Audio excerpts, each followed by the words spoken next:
I've remixed over 400 records for sure. There's some really, really big artists. I mean, you know, I was lucky in a privileged position to do that. But I've got worked on over 1,000 releases. I've got to, yeah. Who have you worked with in your studio? Because I know it's pretty much a who's who of the industry, isn't it? I've worked with a lot of people. People like Marshall Jefferson, Robert Owens, Nick Fanciulli, loads of people, Yousef, you know, Paul Walford. I got really pally with the Americans, Ralphie Rosario and, you know, Todd Terry and all these people just through, you know, from when I was a kid and making records. Music-wise, the problem would be the massive amount of production that's being released.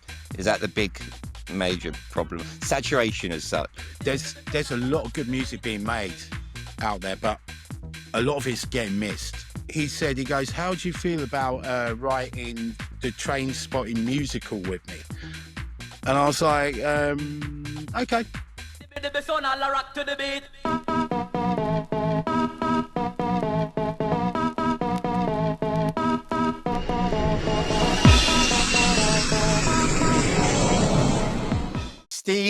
Mr. Steve Mack, lovely to see you again, my friend. Dex, how are you? How you doing, mate? You all right? And I'm good. All the times for your air conditioning to go in Brighton, yeah. In a bunker. Yeah. Luckily, all the equipment's off today. So yeah, that must push out a little bit of heat, yeah? It does. But being sort of in the basement and all the soundproofing, it keeps it quite cool down here. It's surprising. And keeps it warm in the winter. Yeah, I've got this actually is hidden away and it's under a load of buildings and I've got one door and it really keeps it cool. If I keep the aircon on and turn it off at night, I'll come back in the morning and it's cool, you know? So it's a little bit similar, but I've actually been to your bunker and I know how spectacular it is. It's actually quite famous now, isn't it? You know, I mean, So where did you grow up? Did you grow up in Brighton? No, I was actually, I've always kept it a big secret. I was born in Luton. No way. I don't think I've ever been there. I've just seen lots of police series. 24 hours in that's about right. Yeah, I've seen all those. But and it's one of the reasons I live in Brighton, you know. But I've been here most of my life. Wow, now, but okay. I've been here about 30 years. There is a lot of people in the scene who live in Brighton, isn't there? Some big names as well. I think Coxie was originally, was he? Or Coxie, Coxie's still got a house here. Yeah. And Norman Cook. Obviously Norman. For people who don't know you, where would you place yourself as, what do you do within the industry? Would you call yourself a producer, a remixer, DJ, engineer? Because you wear a few hats, don't you? Yeah, I mean, I suppose I started out as a DJ at a very young age, about 11 years old, and got into the whole sort of scratch mix DMC thing. And I think it was about 15 years old. I got into the studio for the first time, and I remember using a Akai sampler. I think it was like an S900. It was like having 18 pairs of hands. It's just sampling all little bits of records and putting them together, where usually I was doing this with turntables. So then, yeah, I just got into production, and I'm still doing it now. Now, also for people watching or listening, who have you worked with in your studio? Because I know it's pretty much a who's who of the industry, isn't it? I've worked with a lot of people like Marshall Jefferson, Robert Owens, Nick Fanciulli, loads of people, Yousef, you know, Paul Walford. But the thing is, all these people are my friends. We've sort of grown up together, and obviously, I got really pally with the Americans, Ralphie Rosario, and, you know, Todd Terry, and all these people just through you know, from when I was a kid and making records, you know. And I think it was, you know, starting going to the Miami Music Conference, where it was W's, and you're meeting all these people, and they're going, "Wow, lovely to meet you. You made these, you've made these records." And, you know, vocalists like Jocelyn Brown, Roachford. I mean, it's just been insane. Some of these people, like Arthur Baker's, like, Arthur pops down here all the time still. And, he's become one of my good friends. He actually came to my wedding. And it's like, I was at a festival with him about 3 or 4 weeks ago, the Bearded Theory Festival. And he was doing a Q&A about his new book. And my other friend, Irvine Welsh, who I work with a lot, the author who wrote Trainspotting, was doing the Q&A with him. And then it's like you start hearing things about Arthur again all the time. It's like I didn't realise he produced like Bruce Springsteen, Born in the USA. I was like, I My know he God. worked with Bruce Springsteen, but I didn't know he'd done that record. He did Dance in the Dark as well. And you're like, bloody hell, man. Okay.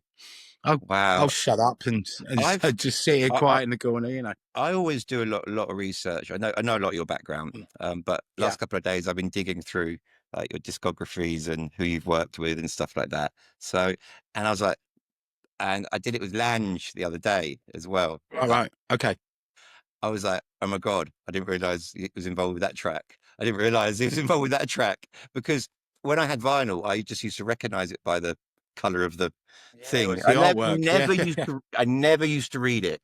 And a couple of people DJs who I've spoken to, have also said they was quite similar back in the 90s. They never really paid much attention to what was written on it. It was all like, oh yeah, it's that label, and we'll put that one on.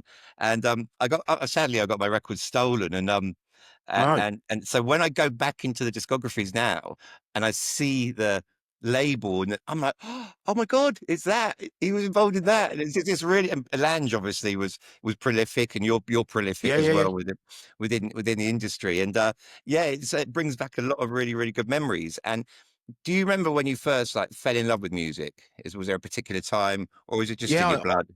Yeah, I do. I mean, I always liked music anyway, but I remember the first show when it really started was I was 11 years old and I was at school, and there was this kid there, and he had his headphones on and he's bopping away. I went, well, what is that? Can I have a listen to this? He went, it's Electro. And he played me Cybertron Clear. Yeah, and I was like, wow, what the fuck is this, man? This is mad. And then I sort of got obsessed with it and started where I lived in Luton. There used to be on Stewart Street, there was a Bluebird Records, because there was one in Paddington in London as well. And Bromley. Yeah, right. One of the first places I ever bought records. Yeah. So I started going there every Saturday as a really young kid and hanging out with the big boys and learning from them. But I just got obsessed with buying records, and that was it. 11 years old. So you remember the actual track? That's so cool, because when I first listened to dance music, acid house. I remember when acid house started. I didn't really like it. I thought, what's all this about? And then I was quite young, and then my dad was starting to get into like the promotional side of it, and then I saw, right, okay, that's why. And I then found places like Club UK and stuff like that when I used to love it there. Oh, what a place! What a place! Yeah, the Final Frontier on Friday night. Yeah, it was brilliant. Yeah. Do you know what? I can still remember now, all these years later, where we were in the club, who we were with, the first night I ever went, and it was just such a fantastic experience. And it's the thing that got me into dance music. And then I got very much into the rave scene, with the world dances and the dreamscapes, and then followed into house music, Strawberry Sundays, which you also are associated with, which you played there recently, haven't you? I played there a few weeks ago, yeah. Yeah. And now, it was in Leake Street. It was absolutely mental. Yeah, because Duncan's running it now, isn't he? Yes, That's right. Duncan and another fella. I don't think I know the other fella, but I met Duncan many, many years ago when Strawberries had first started, and then I saw the Rhythm Masters started popping up on the because I used to play for them when they were Cloud 9 down in Vauxhall. Back in the way! 90s. I was there every single week. Every week I was there. So we probably cross paths somehow. So you're the Rhythm Master. You were the Rhythm Masters. are the Yes. rhythm masters, and Yes. I never knew that either. And that was another shock that I had up until a couple of years ago. I was just like, "What?" Yeah, I mean, that was sort of my first foray into putting records out. I think where Rob was the other path that I used to work with, we put our first record out in '94. It was RM Project Rock to the Beat in 1994. It was the first record, and then after that we just started putting out loads. We worked really, really hard. Yeah. I'm We just trying went to think out back in when I was buying records. I was buying records from 91, I think 92, 93, that time. But yeah, no, as every Saturday used to spend hours traveling to record shops, spend hours Yes, in them and spend it was hours great traveling fun. back. Oh, it was a community, I wasn't really it? miss it actually. Really miss it. Yeah, yeah, yeah, and some of the shops, it was just I couldn't, looking back now, I can't believe how far I used to travel just to go to buy 5 tunes, and Yeah, yeah. nowadays, look, it's just so different, isn't it? It's very different. Yeah, so yeah, it's a very disposable world now we live in. You know. Yeah, yeah, I mean, I hear some numbers always being thrown about how many tracks are being released a week, Oh, online, and it's just unfathomable about how many tunes are out there, and the competition producers new and old must be up against just to get a decent track out there, because you could have great tunes that are just not listened to. I think that was the thing with the record shop. They were the filters. So someone in there buying the records. So, but now it's just anyone could put anything online. And I think it was like you mentioned about just before we started the recording, like the AI stuff. Now you're getting Mm. all this generated music that is just being put on the sites as well, like a lot. Yeah, it's a lot. It's literally Yeah, yeah, generating massive amounts of AI. I just seen an update from YouTube as well, because they're having the same problem with video content. And now they're like, obviously, because it's putting a huge strain on their servers, and there's so much rubbish being thrown yeah. on there as well.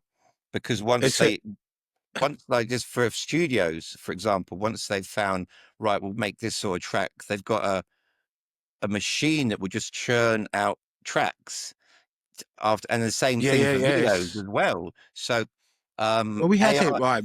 The other week, I had Matt Playfield in my studio and Sandy Rivera from Kings of Tomorrow, and Sandy had his son with him, and we were just messing around doing this tune, and Sandy was recording some vocals, and we were making this track, and his son was at what? He's 14 years old.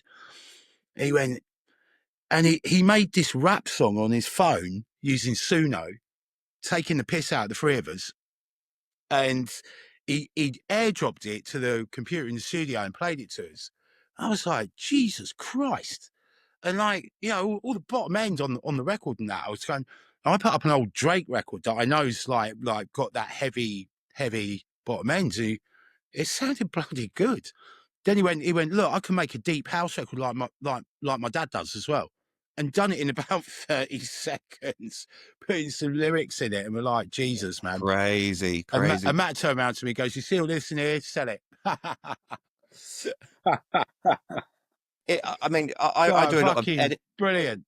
I do a lot of editing work for clients and podcasters and YouTubers and social media influencers, all sorts, lots of video stuff. I have a team of very good editors I work with, and recently I've started seeing some equipment that's been released. It's not cheap at the moment to buy; it's expensive, Mm. but McDonald's have been using it, and some of the big American brands, like having like advert offs, like taking the piss out of each other, just Right, using, right, right. and some of the quality of these ads, because what they're doing is they're using this equipment, but they're bringing in world-class directors to use it. So Right, right, right, right. Okay. they don't have a studio; they've literally got the software, but they've got Yes. professional comedians, professional directors there using this equipment. And it's scary because this shit, you can't tell the difference whether it's real or Yeah. whether it's artificial. And that was going to be one of my questions for later on, but now we're on it. Mm. Do you Yeah. think this is going to have a major effect on music moving forward? Yeah, of course it is. Yeah, All of it, music, film, anything artistic. creative. Yeah, yeah, Yeah, and I think the thing is with all this stuff, that I bumped into a friend of mine that's like a film director, and he done a lot of the history of hip hop documentaries on Netflix. I bumped into him. He makes music videos as well, and I've actually got him coming to the studio in a couple of days' time. And he told me he's been using it with software, and he went, it's mind blowing what you can do. So we're going to sit down together in a couple of days' time and just go through stuff. I I think the thing is, if you're still like say like myself, a music producer, but I mean, I think using them as tools tools. Yes, is a good way forward. Or you're gonna get left behind if you don't. because you've seen But obviously hardware yeah, turn into soft yes, synths over the yeah, year. You've seen yeah, that develop. There's no difference, is there? It's basically it's just moved on into another realm now. You know. yeah, and still, I mean, to be honest, it's like I still like use like in mix downs, I still use all my hardware compressors and equalizers, and the software that's coming out is good.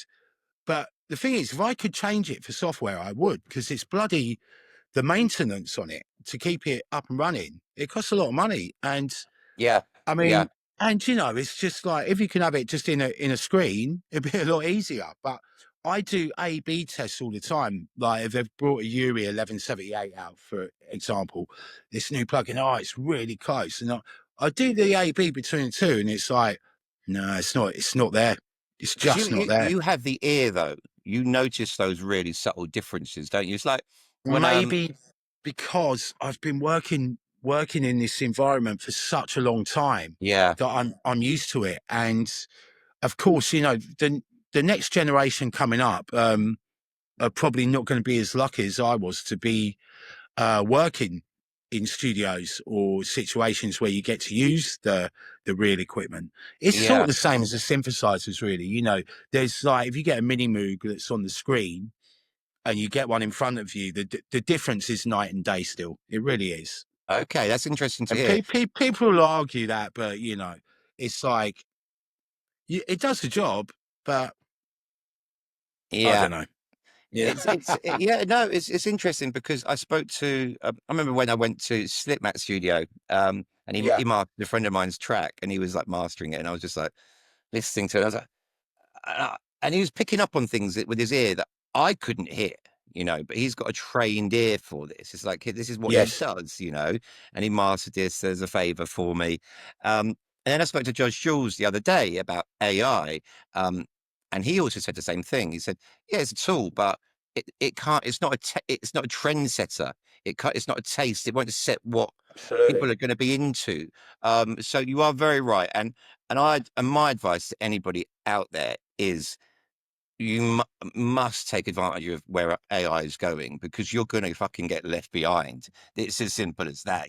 It's Um, it's not just happening in the music industry; it's no, happening in everywhere, all industries. everywhere. It doesn't necessarily mean that it's going to take over people's jobs, but it's going to change the way people work. And I think the more awareness of people have got about how to use other programs besides Chat GPT, because there's so much more out there. And this is just a start. I mean, it's only been really popping for the last 24 months. So it's Yeah, if that. it's scary. It's really, really scary. So, been into how your electronic music journey began. Were your friends and your families supportive of your route into music, No, or not did at all. I've had that a few times. Yeah, my old Get a man went proper to me, job. what the fuck are you doing? You ain't no John Lennon. I'm going, yeah, well, Dad, I'm good at the DJing stuff, and and I've got an ear for it. And he went, you dreaming son, you dreaming son. And I Don't went, get it. Yeah, well, I'm going for it anyway. And like good a few man. years later on, where we'd had a couple of records broken through, it's like, okay, I'll take my words back. You actually pulled it off somehow. It was at that era though Yeah. when there wasn't Yeah. really a road into music though, was there? There wasn't a No, path, a set path. no, absolutely not. Uh, There was like, no sort of all these. Well, now you've got all these like online academies where you can learn this, learn that. There wasn't even. Well, maybe there was music colleges. I don't know, but not for maybe for the rich and famous, but certainly, not for kids like us. So yeah, it's all self taught as well. you are Yeah, completely 100% self-taught. You must be. yeah, Yeah. yeah, absolutely. Yeah, Amazing. So, I mean, I even remember when I first got my first mixing, on yeah, 1210s. And I was like, yeah, yeah, yeah. and the penny dropped. That's what I've got to listen to. It was like riding a Yeah. bike from then, it was just like really, really easy. But when I went into the studio, I went to School of Audio Engineering for a couple of years, and I just didn't have the technical. I just couldn't get it because we were still using hardware then, and I just Yeah, found yeah, it really tricky. All the putting the wires out and this and that, and we only had a set amount of time to use the studios, and I didn't have the stuff at home, and I found it really frustrating. yeah, yeah. And then I tried to get a loan out from the bank. I was still a student, and they flatly refused because I wanted to get all the hardware. And I think a year or so after that, I left for Ibiza. But yeah, I loved the whole production thing, the hardware thing, but I found it awfully frustrating to learn. It's not an easy one. You need a lot of patience. I mean, And look at all the equipment yeah, well, behind you. when you like me, I've wired up so many studios now over the years where I've moved house and this and that, and you always finish it and there's a buzz somewhere, and you're like, oh God, where is that? So musically, I've learned a little bit more since then. So you know, obviously got a load of keyboards behind you. Musically, have yeah, you taught yourself to play like chords pretty and things like much. that? Yeah, Yeah, yeah. that's Just impressive. over. I've been doing it for so long. I mean, I'm no Richard Clayderman, that's for sure, but I could I could get away with it. So nowadays, if you were an 18-year-old nowadays, and they're in the studio, how would you advise them in what direction to go nowadays? What would your bit of advice be for like producers that are just breaking through or starting now? Because it is a different world, isn't it? Yeah, yeah. I mean, I think the advice I would give is actually get some musicality lessons. Go and get some piano lessons and that, because I think definitely what's happening with the more modern sort of dance music, house music, shall we say, even techno, it's not very musical anymore.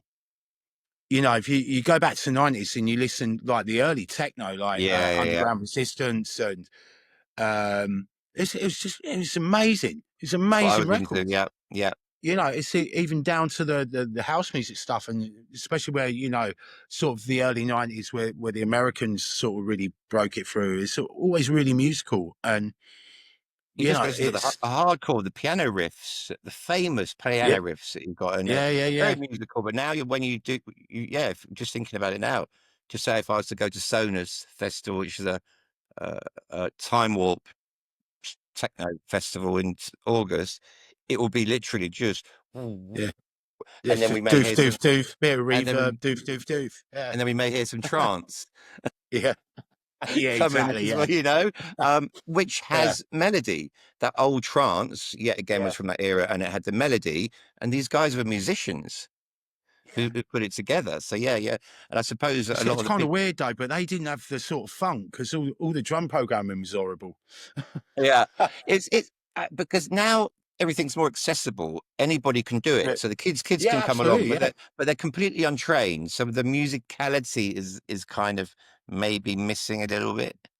yeah, yeah. I think so because what it does as well, when you learn that, it's sort of you also learn the frequencies of where all the sound should be. So where the bass goes, the mid, the vocals, yeah, because you learn that.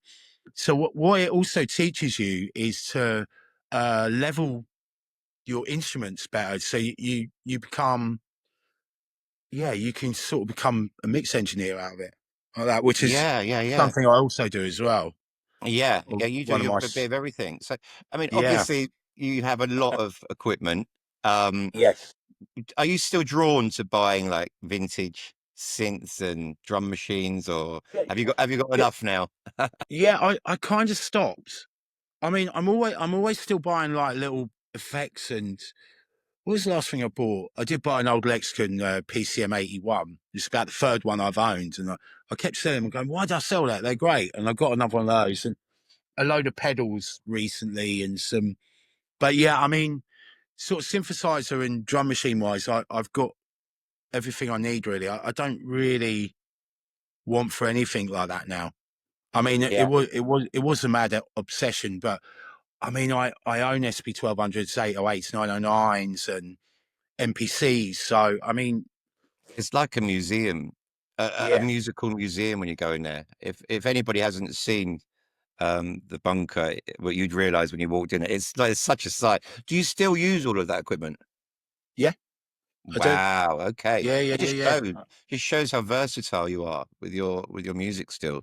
Because I find it to work with that stuff. I find it much quicker for me because I get the sound I want instantly. If I'm working just in a computer, I find it difficult sometimes. I use the computer as a big tape recorder, sort of thing. You know.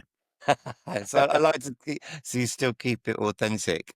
Do you Yeah, have a machine or a synth that's particularly sentimental or has a story behind it that yeah. I mean, my favorite bit of studio kit ever is EMU SP 1200, which is a drum machine, and it really sort of, it was a lot of the hip hop guys in the 80s were using it.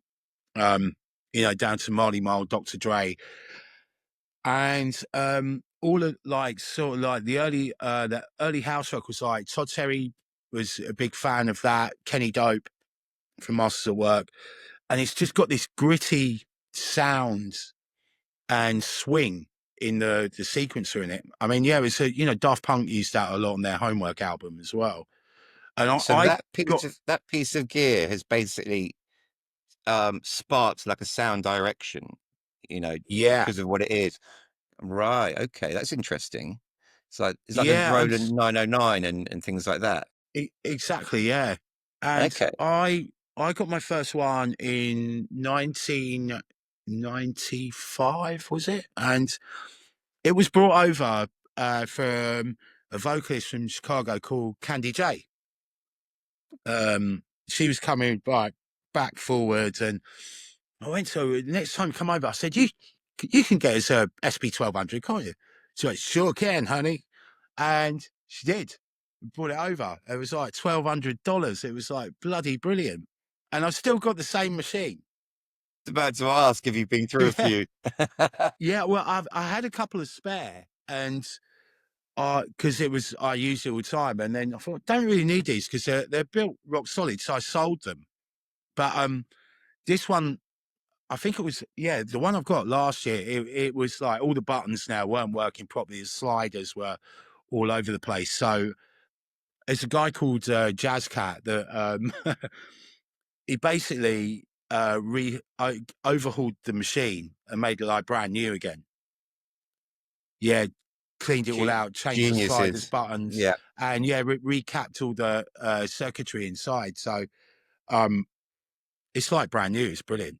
I Love it. had a guy like that in Croydon who used to do my 1210s, who used to service my 1210s, and that was way back in the Yeah, 90s, you know, if they're playing up, because we used to use them so much, and everyone used to smoke weed, and it all used to get down inside. It was just like yeah, in the full of pitch, ash, you know. in the pitch control. Yeah, yeah, yeah. Oh, absolutely everywhere, and every year it's like they have to go and serve it, because it was used to be like every weekend, if we weren't at the club, we would be at home or at our mate's house with a small mixer made to fade or a Vestax Yeah, mixer, yeah, load of yeah, yeah. records and our 1210s, you know, and that's what our life was.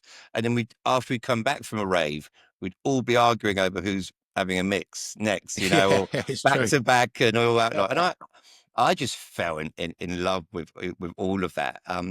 And so machines, they still need the human aspect, don't they? Definitely, absolutely.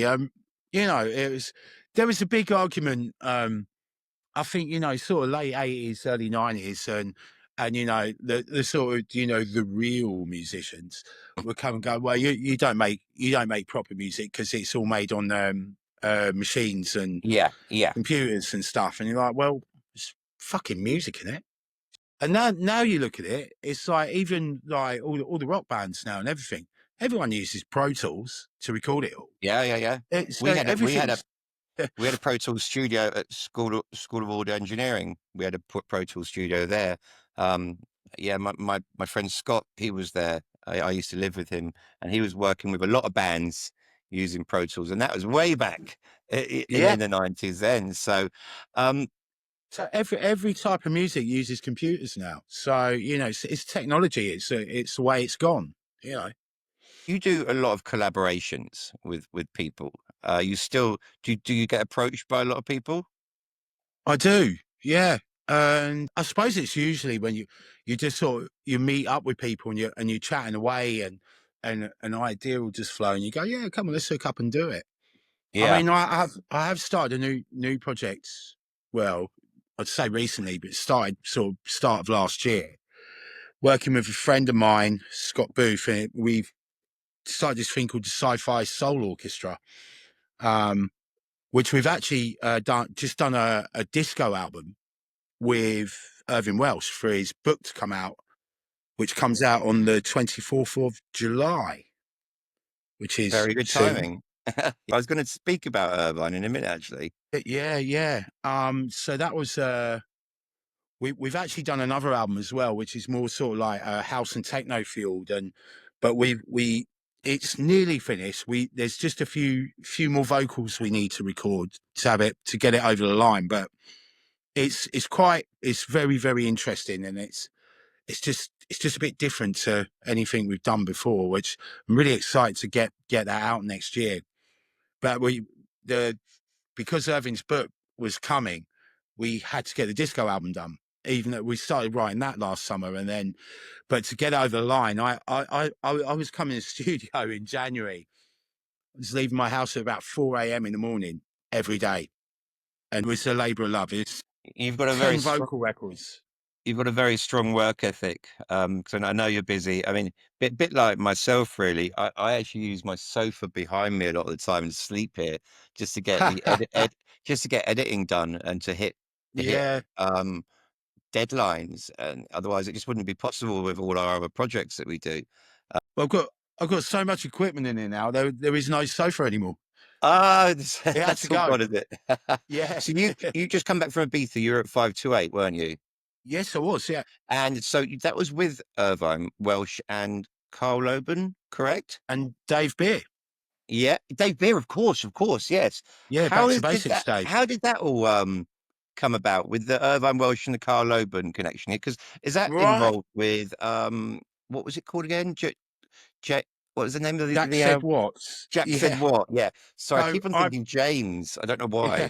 why. So I run a record label with Carl and Irvin, Right. and Okay. Dave has done an artist album, and we signed it. It's really really good.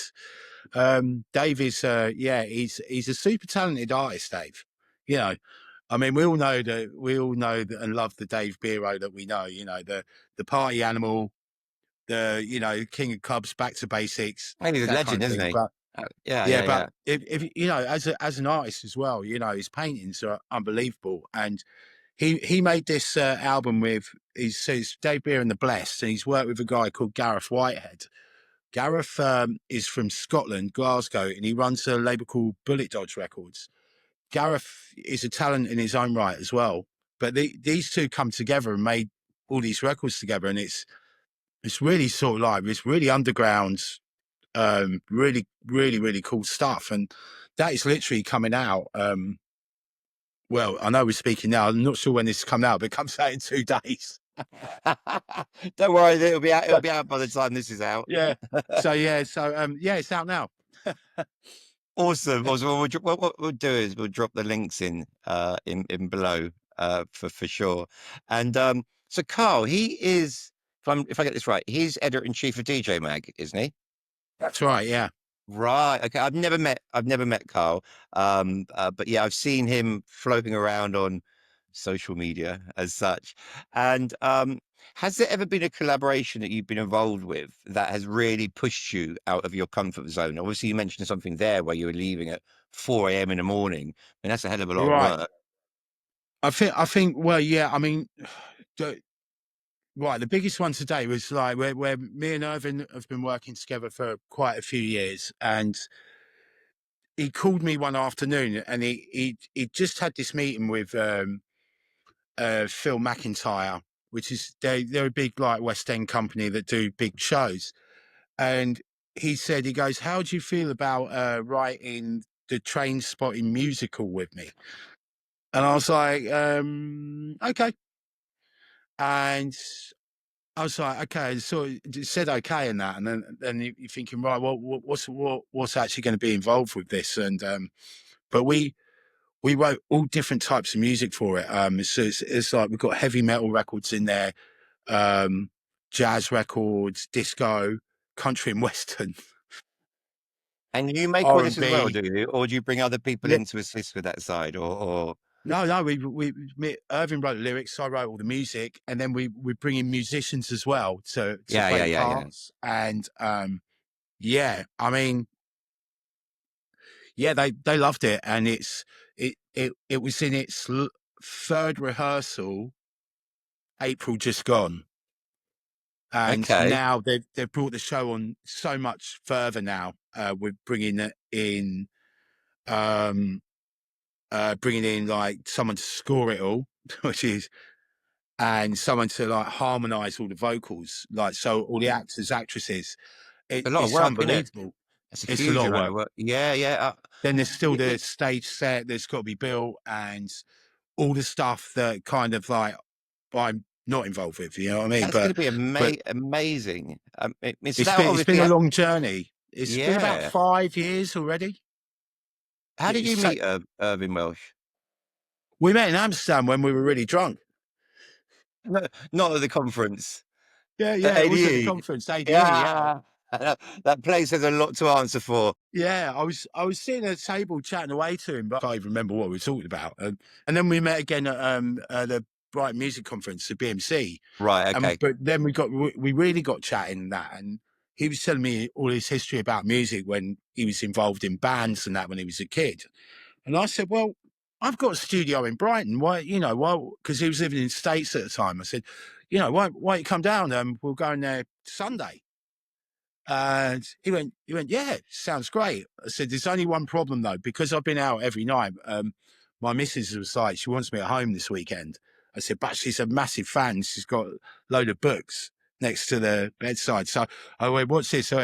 Wendy, come over here. She's like, what? I said, meet Irvin. I said, can I go to the studio with him Sunday? She said, yeah, of course. And he cracked up, and that was it, really.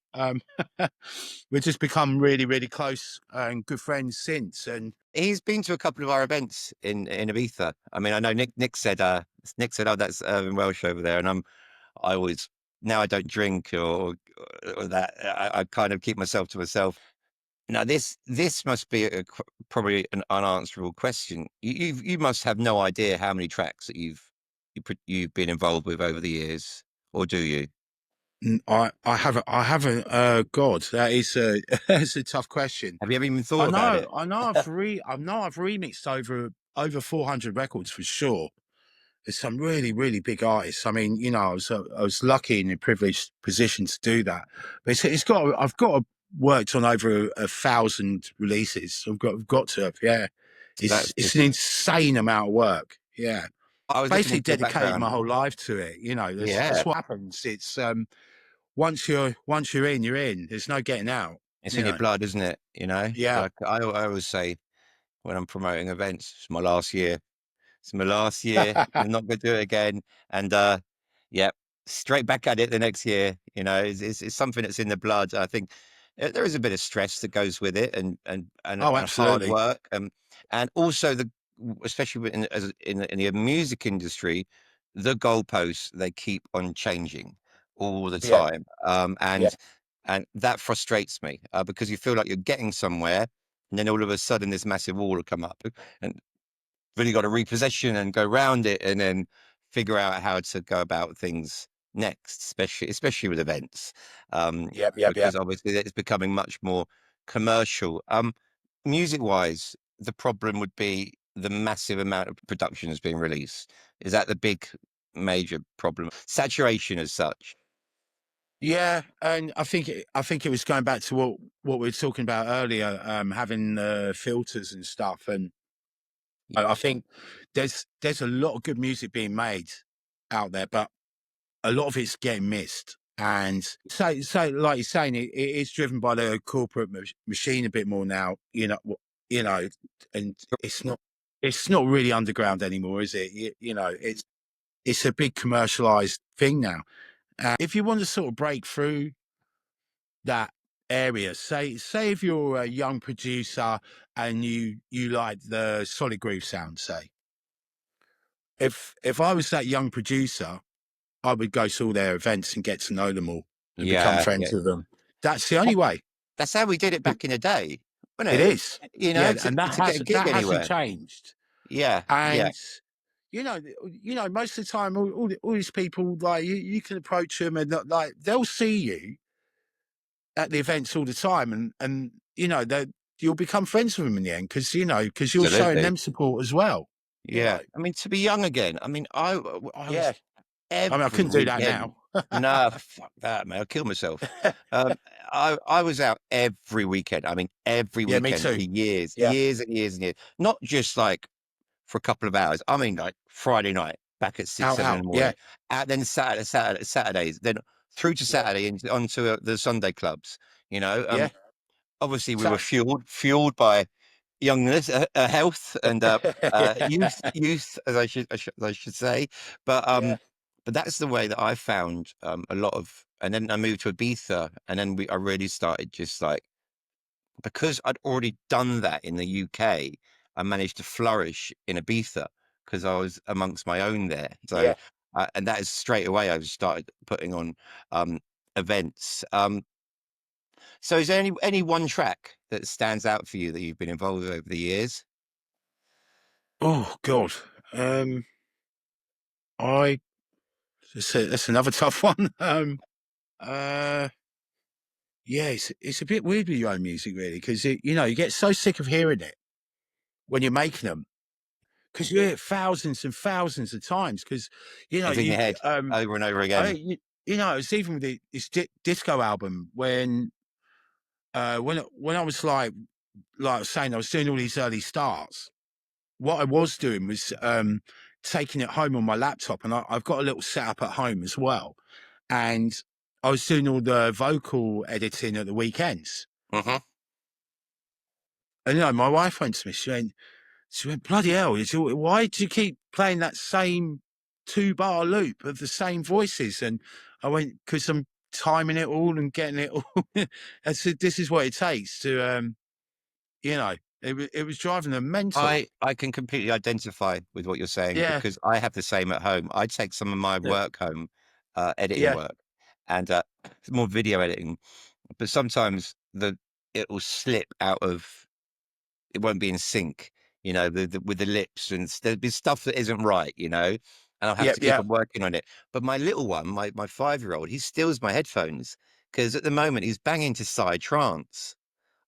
God. Honestly, he loves side trance. Like, so he's there with he's got a little. We bought him. We had to get him a little throwaway mobile phone with Mixcloud, and he sits there listening to side trance because he won't listen to anything else. Because he listen, Brilliant. I listen to it when I'm training, and so sometimes I've got to have it just on the speaker.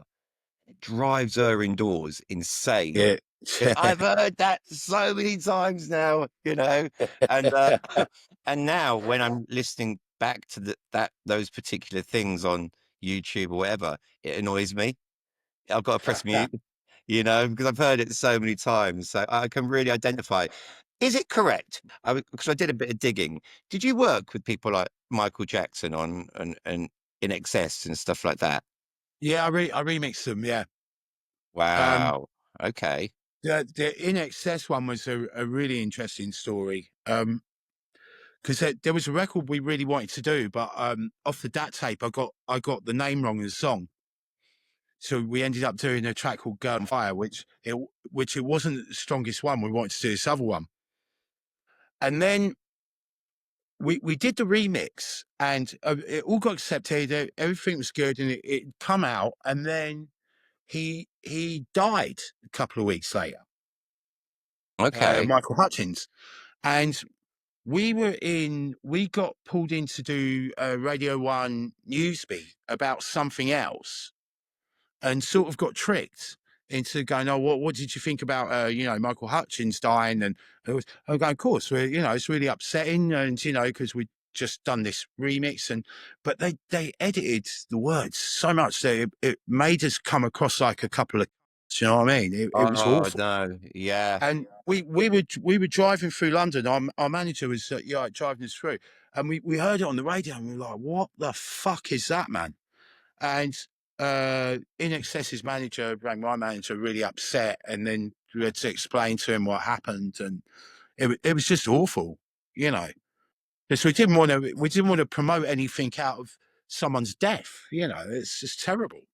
Yeah. Uh, No, I've seen the press do things like this as well on in print as well. I remember a of particular course, story of a young lady in Ibiza, who was told it was one of the dance magazines, and they twisted her words, and it was along the lines of what would make Ibiza better, and it was like get rid of some of the Spanish, but she never said that. Jesus, yeah, Yeah, she never said that. They all right, yeah, completely twisted it into that, and she was on the verge of having to go home.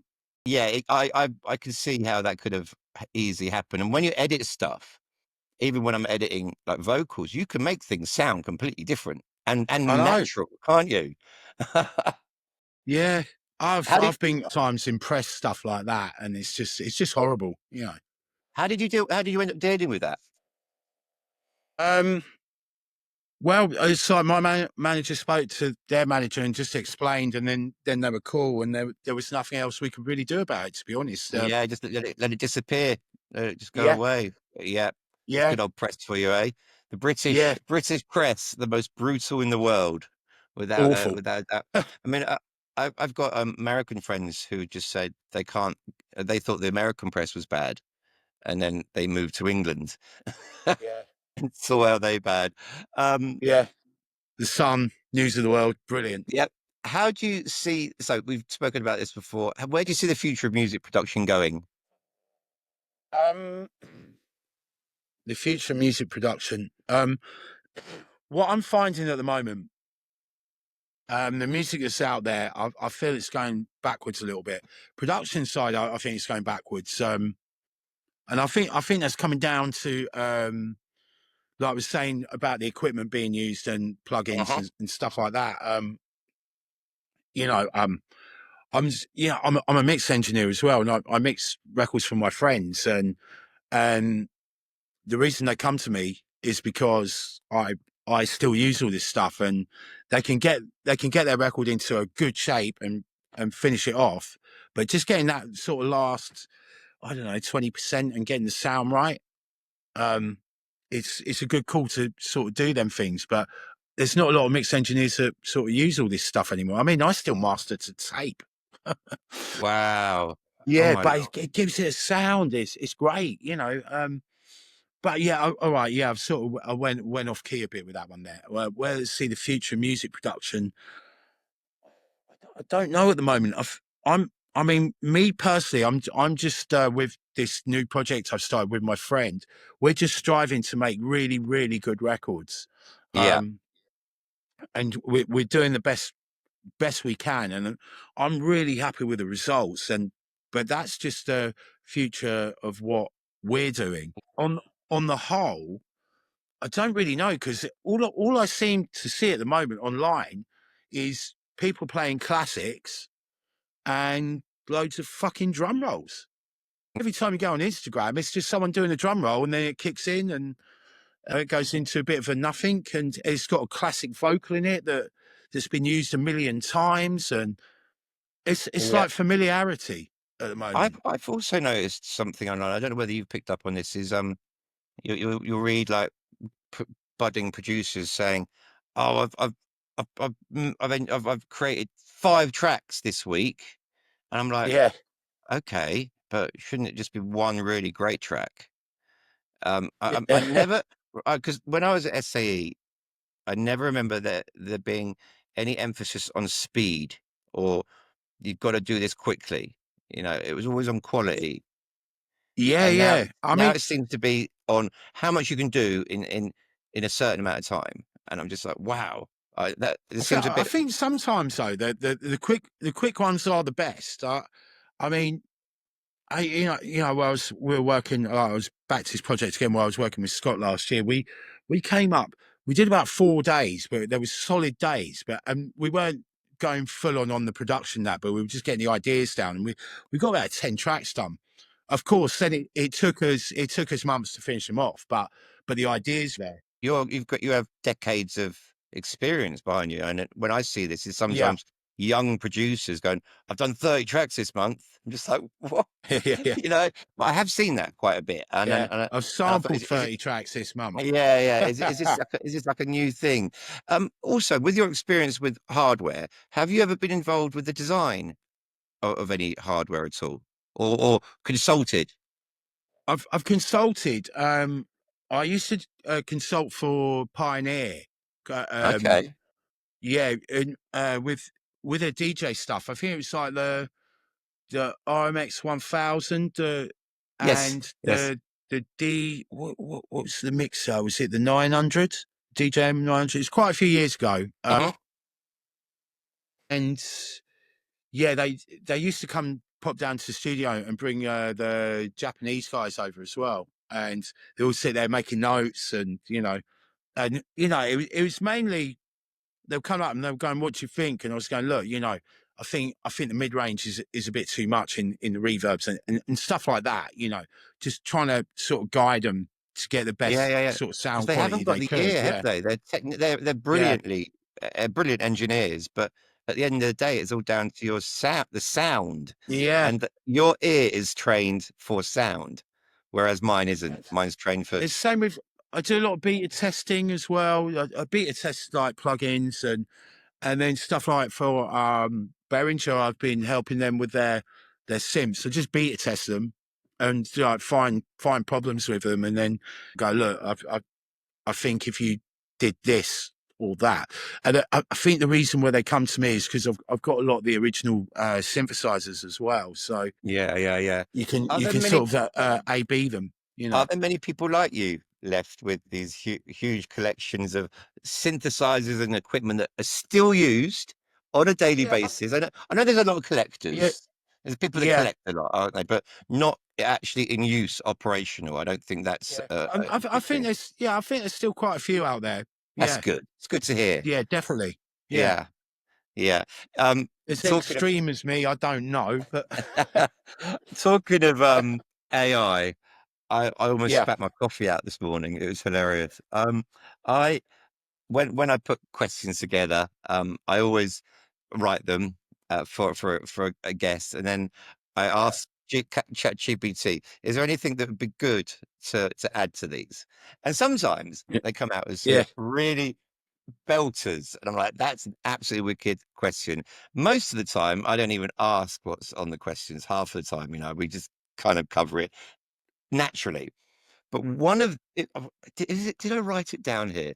The last question was, if you have a fire, what one piece of gear would you take and why? Now, if I remember rightly, you've had a fire, haven't you?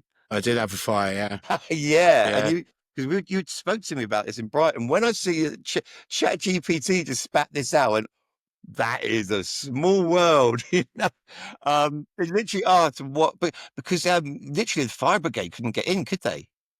yeah. It took them about half hour. Yeah, Oh, and what was it in the end? Electrical or? no, it was it was me and the mate were down here and we were smoking. Oh, lesson learned. And we thought we'd put this ashtray out because I kept the place so tidy.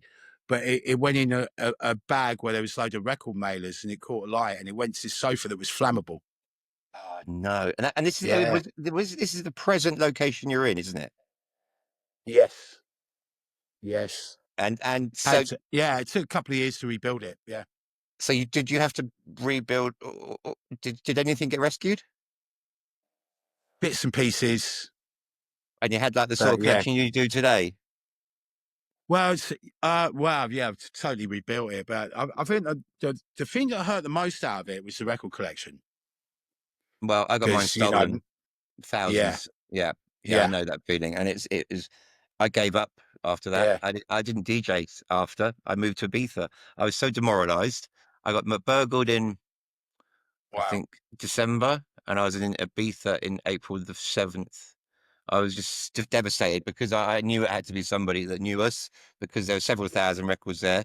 They're heavy, and it needed a van and my 1210s and my mixer, everything. And I was away for 2 days. So it had to be someone that I knew. And Yeah. I That was just happened like, to me actually when I was a teenager as well. Got a load of really? records stolen. Yeah, yeah, Yeah, yeah. I was speaking to who was I speaking to about this? I think Rob Tezera, or someone like that.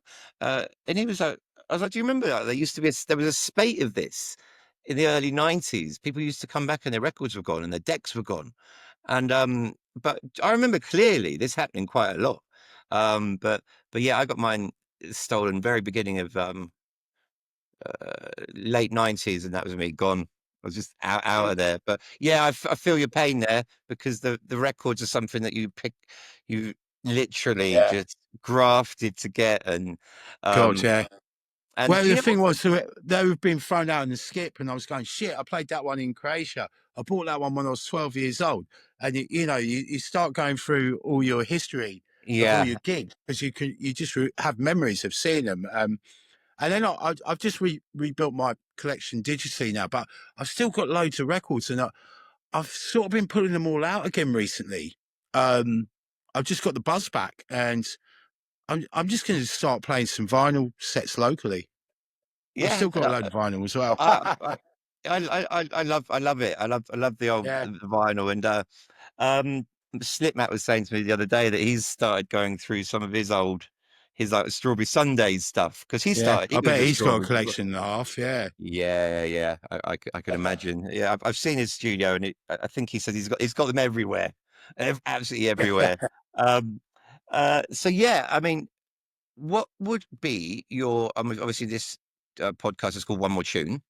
What would be if you had to play one more tune of a night? Is there any specific tune that you would play as a DJ? Talking as a DJ now. tune. Yeah. Well, why not? Knights of the Jaguar. It'd have to Night to the be, wouldn't it? Jaguar. Yeah. It's Awesome. just that end of the night record, isn't it? Yep. Yeah. I've got I hate asking people that question, Steve, Yeah. because honestly, some DJs just recoil like, I can't believe you. I've got so many, I don't know what to think. And then Yeah. sometimes I'll just get one back straight away. And you've been like that. But anyway, Steve, thank you very much for your time. I No, massively no. Thanks for appreciate it. having us, mate. I want to thank you, Steve, because I really wanted to get uh your insider look as a producer, um uh because the world is changing, as we've just discussed. It And sure is, mate. yeah, I just wanted to see where you were coming from, especially having the amount of history that you have just sitting behind you. It's incredible. Yeah. Anyway, Steve, keep up the good work, and I will see you very, Right, very mate. soon. Take care. Cheers, Dex. Take it easy, Cheers, mate. mate.